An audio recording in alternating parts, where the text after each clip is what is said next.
Well, it is the fifth day of World's Groups with coverage presented by U.GG. I'm joined right now by Jensen after Cloud9's quick escape, crazy escape, bloody escape. I don't know, you escaped out of groups. Man, take me through today because it was crazy on my end, but I'm guessing a little bit more crazy on yours.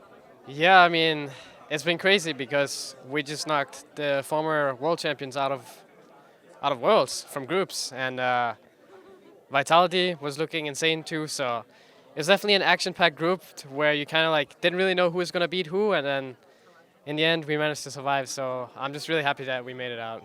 What was it like for you, especially in the very beginning, whenever we saw C9 start to you guys started to take out the Eastern teams, and then also Vitality started doing it. Like you guys were kind of tag teaming there in the beginning. Yeah, so I think Vitality beat RNG in the first game of the day.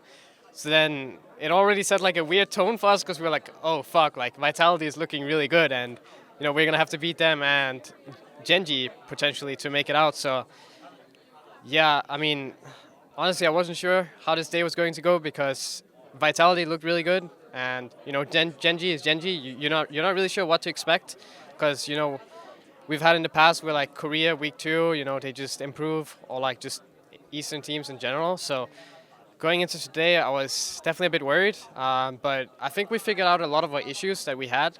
So then I think I was feeling pretty comfortable myself, but yeah, it was definitely some tough games, and yeah, it was weird how we were just beating all the Eastern teams, both us and Vitality. Yeah.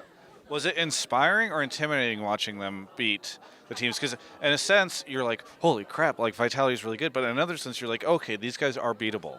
In a way, it's probably inspiring, but honestly, I was just terrified myself because I knew that since Vitality was looking strong, that we had to be even better, and I wasn't sure how our form was going to be coming into today, and thankfully, we looked even better. We talk often about NA teams in particular underperforming at Worlds, right? Like a lot of people feel like, oh man, that NA team went in, and it feels like they were so much better at home. Do you feel at all if you guys maybe overperformed? Because this was like an insane C9 that we saw today. I think it's hard to say because I think, the other days where we played, I felt like we were underperforming a lot. So I don't know if today we overperformed or if we just, played up to our standards. But we definitely had a good showing, and I think it's just the team comps we played are comfort picks to us. So I think that's what makes it look better for us, since it's champions and team comps we're comfortable playing. So it's a lot easier for us to execute with that. Now, it still wasn't, unfortunately, a perfect day. You did lose that last match. What went wrong in that last match?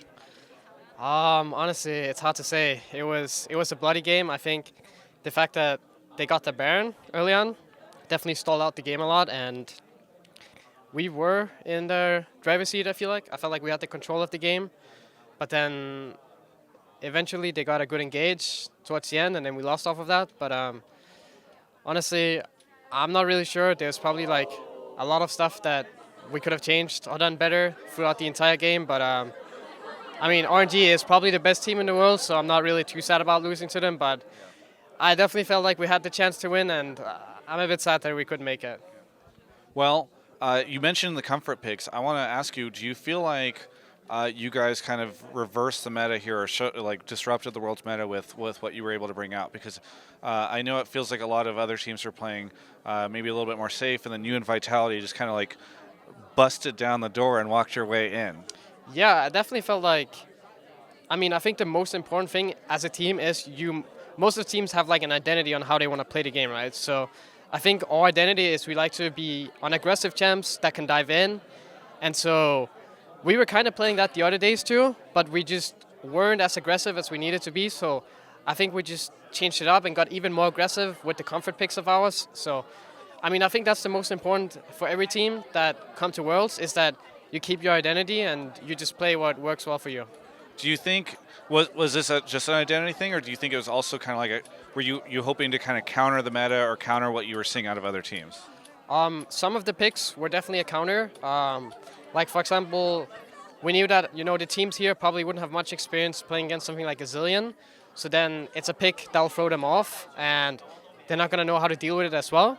But then at the same time, like it's also our identity as a team that we play well with these kind of champions that we've been pulling out. Well, you guys were memeing before today about sort of the crazy reaction that has occurred in the past 24 hours to a tweet from I Will Dominate that kind of spiraled into a bigger conversation about NA pros. I've seen so much conversation about NA pros. They don't try, they don't care, they want to sit around and collect a paycheck. They play Fortnite, they play WoW. You guys on the record saying you play WoW. What's your thought on sort of that whole conversation that's going on? Well, I think it's important that you have like some free time or downtime where you kind of just do something else. I mean, for us here at Cloud9, we have required solo queue games to play.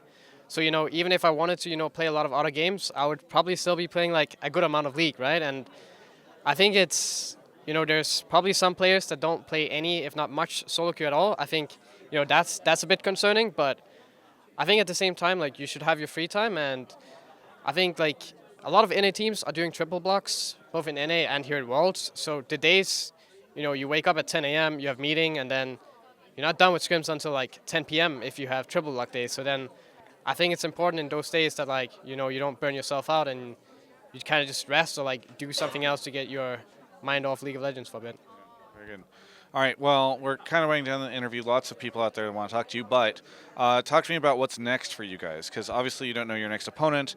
Unfortunately, we weren't able to secure that first seed, but again, looked really strong today. So what do you think the future is for you guys at Worlds? Well, since we had super competitive games with RNG, I think it's looking good for us so far, and we just need to keep working on the stuff we've been practicing, and then, we'll see who we play in quarterfinals. I mean, it'll probably be a tough opponent since we'll play against the first seed team, but I don't think we're too worried about anyone since our performance against RNG today was pretty good. So I'm feeling pretty confident going into whoever we're going to be playing against.